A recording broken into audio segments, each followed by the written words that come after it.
마태복음 2장 13절 이 내용을 통해서 보면은 크게 세 파트로 나눠 볼 수가 있어요.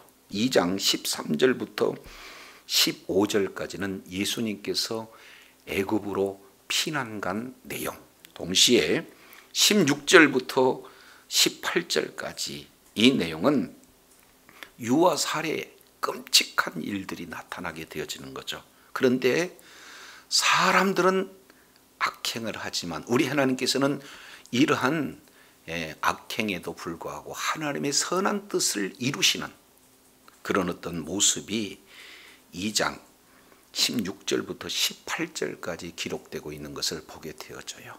그래서 우리가 창세기 50장 내용을 통해서 이미 살펴본 바대로 요셉의 형제들은 사실은 악행을 행했잖아요. 그런데도 불구하고 요셉이 먼 훗날 만나서 이렇게 얘기를 해요.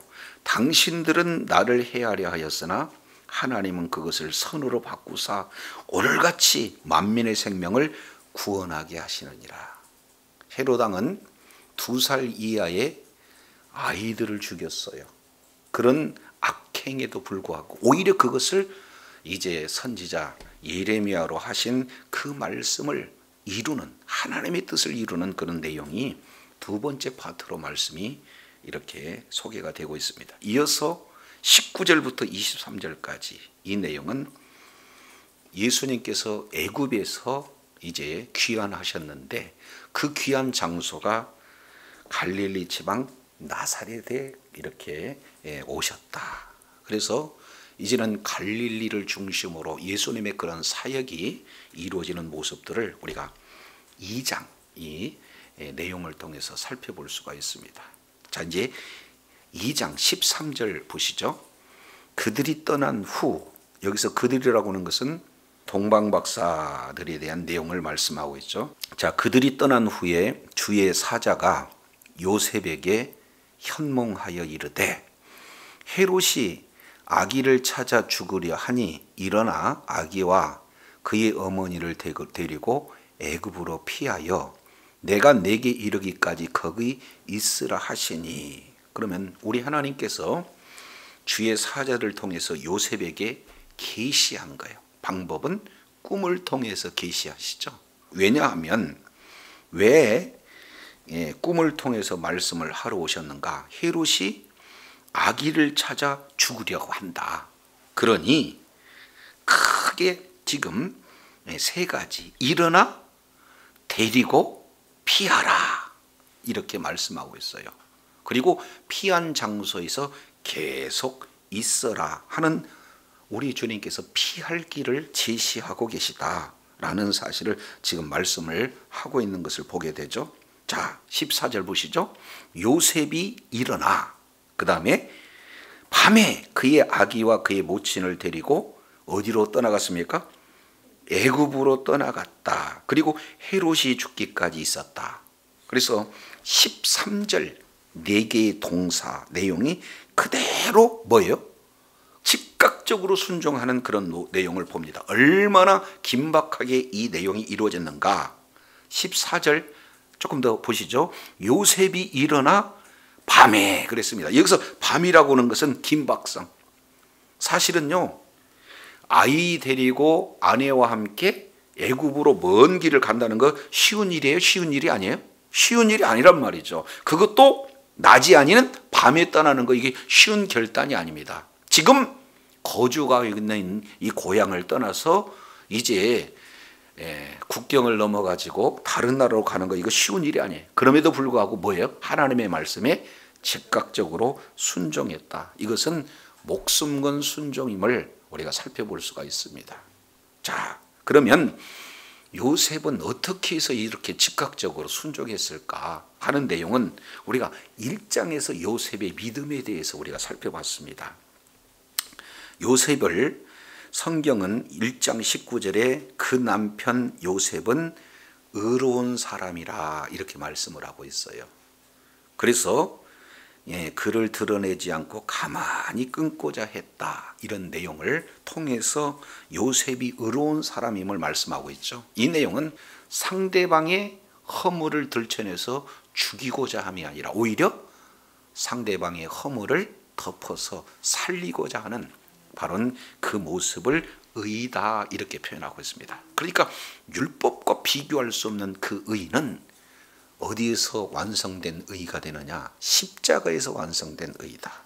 예수님께서 죄가 없으심에도 불구하고 우리 온 인류를 구원하시기 위해서 피 흘려 죽으심으로 예수 그리스도의 그 의가 십자가에서 온전하게 이렇게 나타나게 됐죠. 그래서 우리는 예수 그리스도를 믿는 믿음으로 말미암아 믿기만 하면 뭐가 되는 거예요? 의로운 자가 되어지는 겁니다. 자, 그러면 이런 의로운 요셉에게 1장 20절 주의 사자가 현몽해서 마리아 데려오기를 두려워하지 마라. 그리고 아들을 낳은데 그 이름을 예수라 하라. 그래서 이스라엘 백성들의 메시아 대망사상 이 내용 가운데 누구도 있었습니까? 바로 요셉도 있었어요. 그러니까 요셉은 늘 하나님의 말씀을 가까이 한 자요, 그 말씀에 정통한 자다라는 사실을 이렇게 살펴볼 수가 있습니다. 자, 그러면 지금 즉각적으로 하나님의 말씀에 순종할 수 있는 내용은 그 근거가 어디서 오는 겁니까? 요셉은 말씀을 늘 묵상하고 말씀을 순종해서 말씀을 이루는 자였기 때문에 즉각적인 순종이 이루어진다는 사실을 볼 수가 있어요. 저도 여러분도요, 우리 의지 갖고는 안 돼요. 사도 베드로의 그 경우에는 예수님의 말씀에 너희가 오늘 밤에 나를 팔리라 했을 때 뭐라고 그랬습니까? 절대로 팔지 않습니다. 이렇게 호언장담했으나 결국에는 예수님의 말씀대로 닭이 울 때 3번 부인하는 베드로의 모습을 볼 수가 있죠.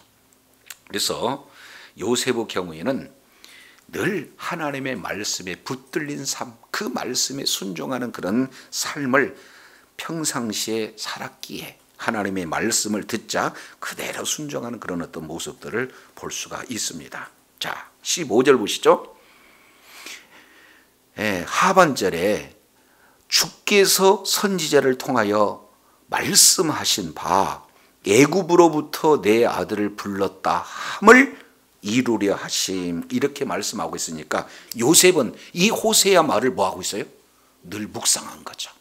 그리고 그 묵상한 말씀이 자기에게 임하니까 즉각적으로 목숨 건 순종을 진행했던 내용들을 살펴볼 수가 있습니다. 자, 그러면 이 속에 어떤 의미가 부여가 될 수 있을까요? 자, 우리 하나님께서는 가나안 땅에서 아브라함에게 하신 그 약속을 온전히 이룰 수가 없기에 이스라엘 백성들을 어디로 이끌어 가세요? 애굽으로 이끌어 가셔요.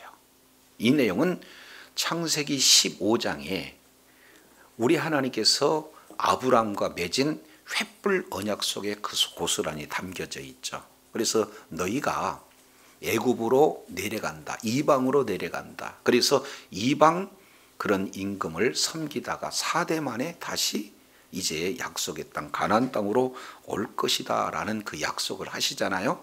자, 그러면 이 내용을 호세아 선지자가 호세아서 11장 1절에 애굽에서 불러냈다 이렇게 표현을 하고 있어요. 근데 불러낸 대상이 누굽니까? 애굽에서 내 아들을 불러냈다 해서 이 내 아들에 대한 내용을 출애굽기 4장 22절 이 내용을 통해서 보면은 어떤 내용이냐? 이스라엘 백성들을 내 장자 이렇게 표현을 하고 있어요. 내 아들, 내 장자 이렇게 말씀을 하고 있어요. 그러니까 애굽은 세상을 의미해요. 죄악된 세상을 의미하고 있습니다.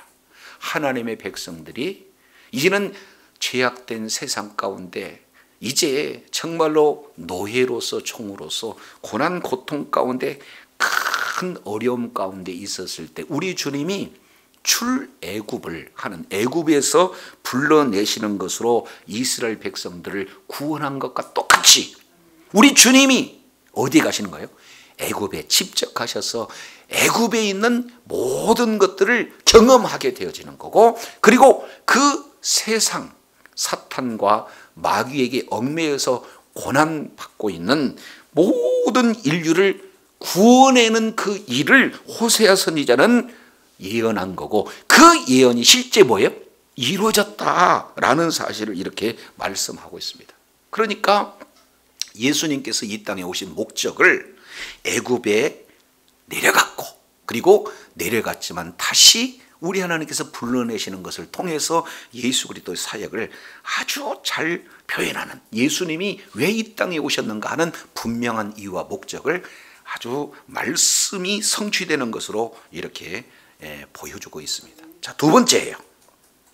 2장 16절 내용을 보니까, 이에 헤롯이 박사들에게 속은 줄 알고 심히 노하여 사람들을 보내어 베들레헴과 그 모든 지경 안에 있는 산의 아이들을 박사에게 자세히 알아본 그때를 기준하여 2살부터 그 아래 다 죽였다. 지금 이렇게 표현을 하고 있습니다. 자, 이제 이 헤롯의 악한 그런 폭정으로 말미암아 죽은 이 내용을 경험한 부모들은 어떻게 돼요? 엄청나게 슬프잖아요. 그잖아요. 자녀를 잃은 그런 부모의 마음은 어떻게 표현할 수가 없잖아요. 그래서 17절 이렇게 말하고 있습니다. 이에 선지자 예레미야를 통하여 하신 말씀하신 바, 18절, 라마에서 슬퍼하며 크게 통곡하는 소리가 들리니 라헬이 그의 자식을 위하여 애곡하는 것이라. 그가 자식이 없으므로 위로받기를 거절하도다 함을 이루어졌느니라. 내용은 간단한데요, 이 내용을 조금 더 자세히 살펴보면은 창세기 때 라헬에 있었던 사건과, 그리고 두 번째 그 사건을 인용한 예레미야의 예언과, 그리고 세 번째 지금 예수님 당시에 2살 아래 아이들이 죽은 이 세 사건이 이 속에 아주 잘 얽혀져 있는 그런 내용이기 때문에 사실은 이 내용이 쉬운 표현은 아니에요. 자, 그러면 우리가 먼저 라헬이 어떻게 통곡을 했는가, 이 부분부터 우리가 이제 살펴보도록 하겠습니다. 자, 먼저 창세기 35장으로 한번 살펴보겠습니다. 창세기 35장 16절, 그들이 베델에서 발행하여 에브랏, 에브랏, 이 내용은 베들레헴의 옛 지명입니다. 에브랏에 이르기까지 얼마 길을 격한 곳에 라헬이 출산 고통을 하는데 문제는 난산하고 있다는 거예요. 그래서 산파가 두려워 말라 지금 등남하였느니라 이렇게 했는데, 18절, 죽기에 임하여 그 영혼이 떠나가려 할 때 이름을 베논이라 불렀으니 그 아비가 그를 베냐미라 불렀더라. 19절, 라헬이 뭐 했어요? 그렇습니다. 아이 베냐민은 낳았으나 이제 그 난상 끝에 베냐민은 살았고, 그리고 라헬은 죽었어요. 그리고 묻힌 장소가 에브랏, 곧 베들레헴 길에 장사되고 라고 표현하고 있어요. 그러니까 삶과 죽음이 혼재한 그런 어떤 장소, 공존한 장소가 바로 에브랏 베들레헴 길이다 라는 사실을 볼 수가 있습니다. 자, 이후에 시간이 지나요. 어디를 보시냐면 창세기 48장 보겠습니다. 창세기 48장 5절 볼까요? 내가 애굽으로 와서 내게 이르기 전에 애굽에서 내게 낳은 2 아들 에브라임과 문에서는 내 것이다. 르우벤과 시몬처럼 내 것이다. 결국 손자를 자기 아들로 입양하고 있는 그런 어떤 내용이 소개가 되고 있어요. 그러면서 자, 이들 후에 소생은 내 것이 될 것이지만 그 산업은 그의 형 명의하에 함께하리라. 7절 보겠습니다. 내게 과외하나이는 내가 이전에 밧단에서 올 때에 라헬이 나를 따르는 도중에 어디에서 죽었는데? 가나안 땅. 그 가나안 땅은 그냥 가나안 땅입니까? 베들레헴 에브랏 베들레헴입니까? 그렇습니다. 그래서 그곳은 에브랏까지의 길이 오히려 격한 곳이니 내가 거기서 그를 에브랏 길에서 장사하였느니라. 에브랏은 곧 뭐다? 베들레헴이다. 자, 그러면 라헬이 죽고 라헬이 장사한 곳은 어디냐?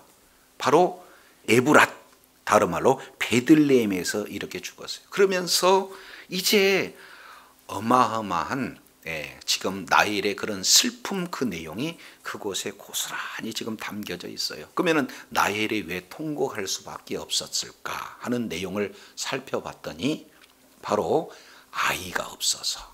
그런데 아이 한 명을 낳고 2명 낳을 때 죽었잖아요. 그곳에 묻힌 장소가 어디예요? 베들레헴. 자, 두 번째예요. 예레미야 31장 15절의 말씀을 인용하고 있습니다. 우리 예레미야 31장 잠깐 보시겠습니다. 예레미야 31장 15절. 나 여호와가 이같이 말하노라. 어디에서? 라마에서 슬퍼하는 통곡 소리가 들렸다. 이렇게 말씀하고 있어요. 여기서 라마라고 하는 이 내용은 어떤 곳입니까? 한마디로 본다면은 바벨론 포로들이 갇혀 있던 장소입니다. 그러니까 예레미야는 어떤 자입니까? 바로 눈물의 선지자라고 얘기해요. 그러니까 계속해서 심판을 명하고 그 심판이 얼마나 참담하든지 눈물 흘리지 않고는 견딜 수 없던 선지자가 바로 예레미야입니다. 그런데 예레미야 말 그대로 이스라엘 백성들이 하나님의 말씀에 불순종함으로 말미암아 어디로 끌려가요? 바벨론으로 끌려가요. 그렇게 외적것만 듣지 않는 자들이 마침내 예언의 말 그대로 바벨론으로 모두들 끌려가는데 하필이면 어디를 지나가느냐? 나헬 묘지를 지나가요. 그러니까 지나가면서 지금 선지자 예레미야는 이렇게 표현하는 거예요. 슬퍼하며 통곡하는 소리가 들렸다. 과거 이제 라헬의 그 통곡 소리를 들으면서 라헬이 그 자식을 위하여 애곡하는 것이라. 그가 뭐가 없어요? 자식이 없으므로 위로받기를 거절했다. 이렇게 표현하고 있습니다. 야곱은 먼저 나일 앞서 레아에게 장가를 들었고 나일을 얻기까지 무려 7년이라는 그런 시간을 더 들여서 사랑하는 아내를 얻었으나 아이를 갖지 못해. 그러니까 늘 나일은 아이가 없으므로 뭐 하고 있습니까? 통곡하는 그런 어떤 내용들을 살펴볼 수가 있습니다. 근데 그 나헬이 이스라엘 백성으로 조금 더 확대가 되어지는 거죠.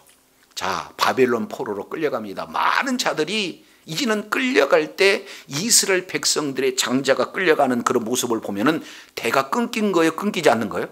그러니까 이스라엘 백성들이 이제는 그 장자가 끌려감으로 대가 끊이는, 언약 백성이 끊어지는 그런 애통함을 지금 예레미야 선지자는 라마에서 지금 나일에 애통하는 그 내용을 표현하고 예언하고 있는 내용이에요. 근데 이 두 가지 내용이 실제 예수님 때 이루어졌는데 2살 아래 아이를 잃는 어머니의 통곡 똑같은 거예요.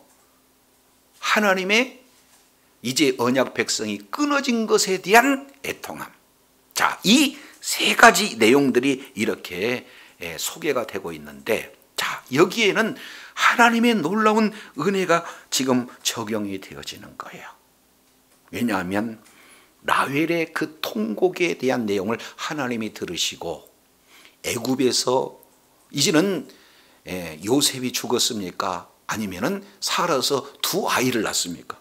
2 아이를 낳고 아예 그가 바로 12지파의 그런 핵심이 되어지는 내용으로 우리 하나님께서 나엘의 그 통곡을 위로해 주시는 것으로 우리 하나님께서는 그 통곡을 변하여서 기쁨이 되게 하셨다 하는 것을 보게 되어지고, 또 이스라엘 백성들의 그 통곡을 우리 하나님이 기억하셔서 이제는 바벨론 포로에서 뭐합니까?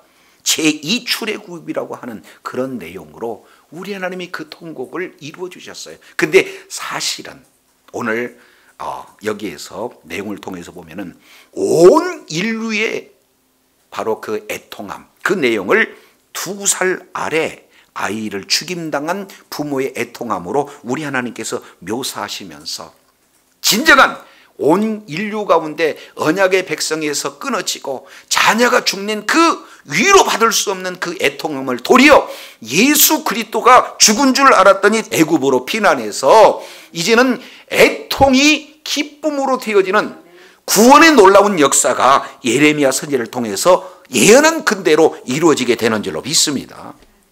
그러니 얼마나 예수님께서 이 땅에 오신 목적을 애굽에서 내 아들을 불렀다 하는 호세아 선지자를 이루는 것과 예레미야 선지자 바로 라헬의 애곡하는 이 내용 어떤 위로도 위로가 될 수가 없잖아요. 그런데 온전한 슬픔을 기쁨으로 바꿔주는 그분이 바로 예수 그리스도다라는 사실을 지금 예레미야 선지자의 그런 예언을 통해서 이루시는 주님의 모습을 우리가 살펴볼 수가 있습니다.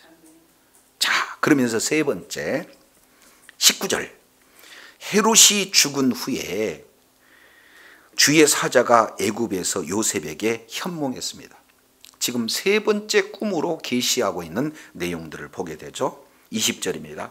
일어나라 아기와 그의 어머니를 데리고 이스라엘 땅으로 가라. 아기의 목숨을 찾던 자들이 죽었느니라. 우리 주님께서 지금 말씀을 하세요. 그래서 늘 하나님의 말씀을 묵상하고 그 말씀에 절대적인 순종을 가졌던 그 요셉이 즉각적으로 이제 순종해서 21절 내용을 보니까 요셉이 일어나 그 아이와 그 어머니를 데리고 이스라엘 땅으로 오니라 이렇게 말씀을 하고 있어요. 자, 그러나 귀환은 했어요. 그런데 누가 아직 있느냐? 아켈라오가 그 붙인 헤롯을 이어 유대의 임금이 됐다라는 사실을 들었어요. 그러니 거기로는 갈 수가 없어요. 두려워할 그때에 네 번째 꿈에 우리 하나님께서 나타나셔서 지시하셔요. 계시를 하고 있는 것을 보게 되죠. 그래서 어디로 가라? 갈릴리 지방으로 떠나가라. 그래서 갈릴리 지방으로 떠나가서 하나님의 지시함을 따라서 간 곳이 나사렛인데 이게 또 어떤 일이 이루어지는가? 23절 이는 선지자로 하신 말씀에 나사렛이라 칭하시니라 하심을 뭐한다? 이루려 함이라 이렇게 말씀을 하고 있어요. 자, 근데 여기서 이제 세 번째 이 부분은 조금 난해해요. 왜 그러냐면 선지자로 하신 말씀을 이루려 하심 이렇게 얘기를 하고 있는데 구약 성경 어느 곳에 찾아봐도 이 내용은 없다 그 말이죠. 그러면 이 부분을 우리는 어떻게 받아들여야 될 건가 하는 그런 내용입니다. 자, 그래서 뒤에 이렇게 표현을 하고 있습니다. 자, 기억해놓고 나사렛 사람 해서 거기는 뭐라고 표현하고 있습니까? 이사야서 11장 1절 이 내용을 말씀을 하고 있습니다. 거기에 보면은 자, 잠깐 우리 이사야서 한번 볼까요? 이사야서 11장 내용. 이게 나사렛이라는 내용이 선지자로 하신 말씀은 없는데 히브리어로는 음이 비슷하다 하는 그런 어떤 내용을 말씀을 하고 있습니다. 자, 이새의 줄기에서 뭐가 난다? 한 싹이 나고 그리고 그 뿌리에서 뭐가 난다? 한 가지가 난다 이렇게 말씀을 하고 있어요. 그래서 여기에 줄기라고 하는 이 내용은 나자르라는 뜻이에요. 여기서 줄기라고 하는 내용이 그러니까 출신 외모를 조금 비하하는 그런 어떤 내용을 표현하는데 이 나지르라는 이 내용은 본래 뜻은 어떤 내용이냐? 싹이라는 뜻인데 낮아지다 보잘것없다라는 히브리어 뜻이 이 속에 담겨져 있어요. 본래적인 뜻은 싹인데 그 싹이 뭐예요? 아주 보잘것없는 그런 모습으로 우리 주님이 오셨다. 이것을 이사야서 53장 내용을 보면은 흠모할 만한 곳이 한 곳도 없다. 이렇게 말씀을 하고 있는 내용입니다. 그래서 그 음을 따라서 나사렛 사람 이렇게 말을 하고 있어요. 그러니까 이 나사렛이라고 하는 내용은 좀 폄하하는 그런 내용을 말하고 있죠. 그래서 갈릴리 지역 이 내용을 마태복음 4장에서는 뭐라고 표현을 하고 있는가? 잠깐 마태복음 4장 보실까요? 4장 12절, 예수께서 요한의 잡힘을 들으시고 갈릴리로 물러가셨다가 나사렛을 떠나 스불론 납달리 지경 해변에 있는 가브나움에서 사시니 이는 선지자 이사로 하시는 말씀을 이루라 하심이라. 스불론 땅과 납달리 땅과 요단 저편 해변과 이방의 갈릴리여. 그래서 뭐라고요? 이방의 갈릴리. 그러니까 갈릴리 지역은 유대인만 사는 곳이 아니라 그 갈릴리 지역은 누구도 살았다? 이방인들도 이제 같이 살아서 오히려 이방이라고 취급받을 정도 그런 곳이 바로 갈릴리였다. 그래서 갈릴리 출신 그러면은 아주 폄하한 그런 어떤 내용임을 우리가 살펴볼 수가 있습니다. 그래서 요한복음 1장 43절 내용을 통해서 보니까 나사렛에서 무슨 선한 것이 날 수 있느냐 이렇게 표현해요. 그죠? 예. 그리고 뒤에 요한복음 7장 41절 이 내용을 통해서도 살펴보면은 많은 사람들이 예수님은 누구라고 하느냐 의견이 분분하는데 어떤 사람은 그 선지자라고 하고 어떤 사람은 그리스도라고 하는데 어떤 이들은 그리스도가 어찌 그러면 갈릴리에서 나오겠느냐 나올 수 없다는 거예요. 그래서 아주 폄하해서 부르는 내용이 뭐예요? 갈릴리 이렇게 표현해요. 그래서 예수님은 갈릴리 사람이라고 하는 내용은 사람들 보기에는 형편없는, 사람들이 봤을 때는 보잘것없는, 사람들이 평가할 때는 갈릴리 나사렛 사람으로 폄하하지만 실제 우리 주님은 뭐예요?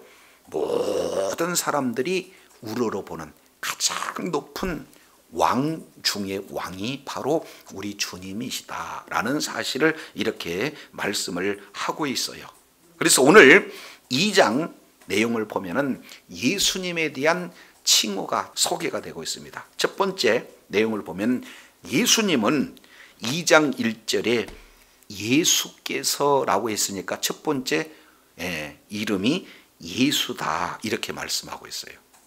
그런데 이 예수를 2장 2절 내용을 보니까 박사들은 유대인의 왕이다 이렇게 말씀을 하고 있고요.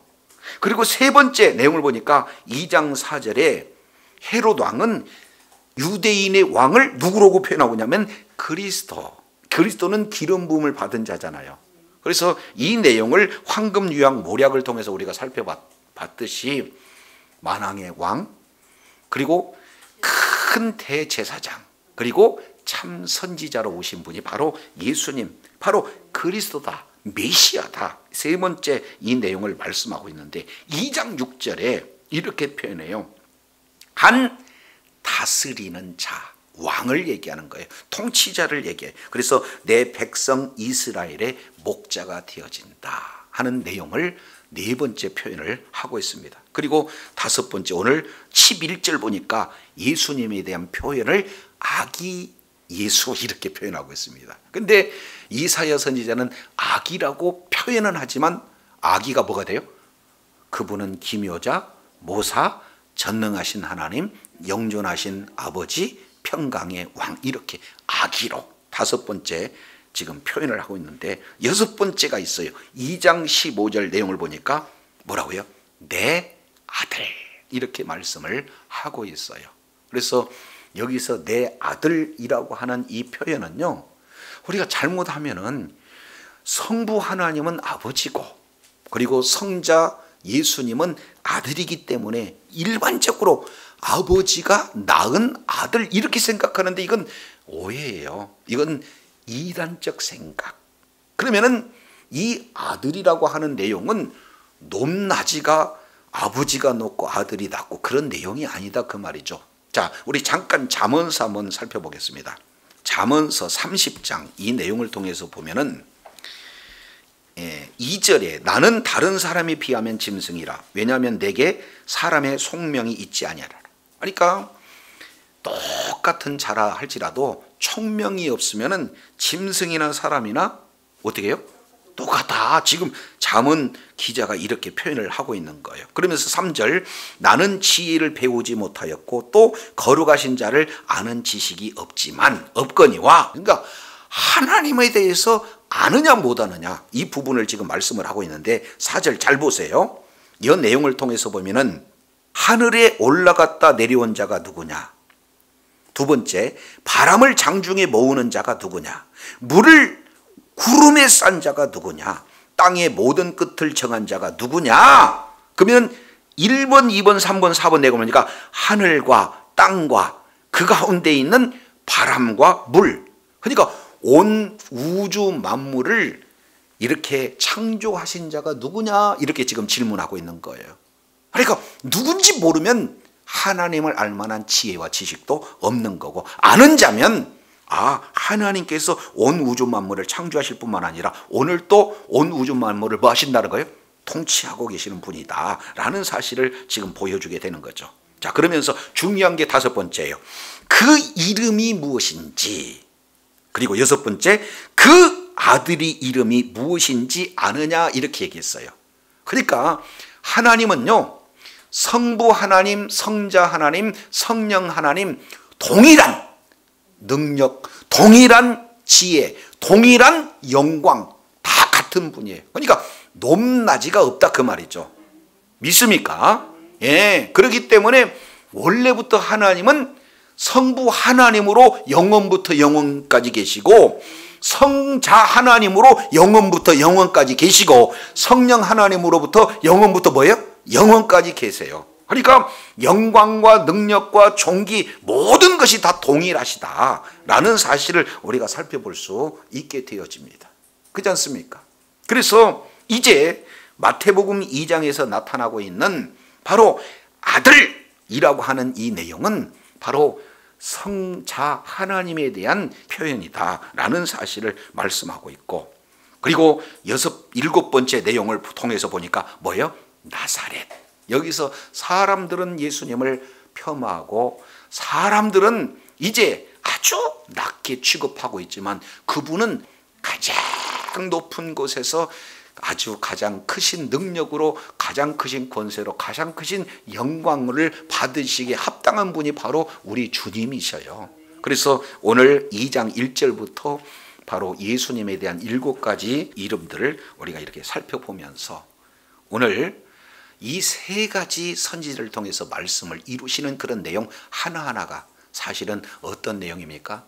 예수님이 이 땅에서 오셔서 온 인류를 구원하실 뿐만 아니라 이제 구원받는 그때에 모든 사람들에게 슬픔과 고통 가운데 처해서 통곡할 수밖에 없는 그런 자들을 이제는 슬픔이 변하여 기쁨으로 충만케 하신 분이 바로 주님이시고, 겉보기에 낮고 초라한 모습이지만 그분이야말로 가장 높고 가장 존귀하신 바른 예수 그리스도라는 사실을 오늘 말씀을 통해서 보여주고 계세요.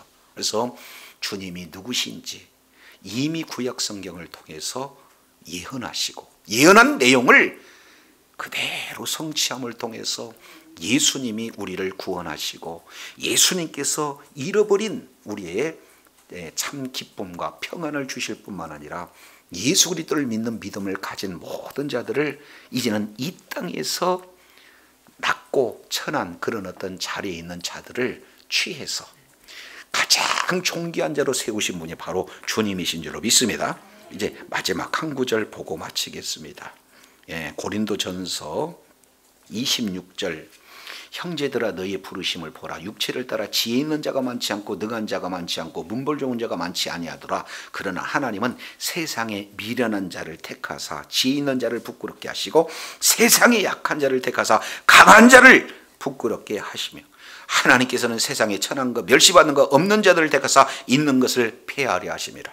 우리 주님께서는 많은 사람들이 낮고 천한 그런 곳에 우리 주님이 직접 찾아오셔서 그런 자들을 불러 이제는 가장 존귀한 자로, 지혜로운 자로 이제 세워서 모든 세상에 자칭 높다, 가졌다, 뭔가를 이뤘다는 그런 사람들을 완전히 부끄럽게 할 수 있는 그런 권세와 능력과 모든 것들을 주신 분이 바로 주님이시다는 사실을 기억하시고 주님 안에 거하여서 날마다 승리하고 하나님께 영광 돌리는 주의 사랑하는 자녀들이 되시기를 예수 이름으로 축원합니다. 기도하겠습니다.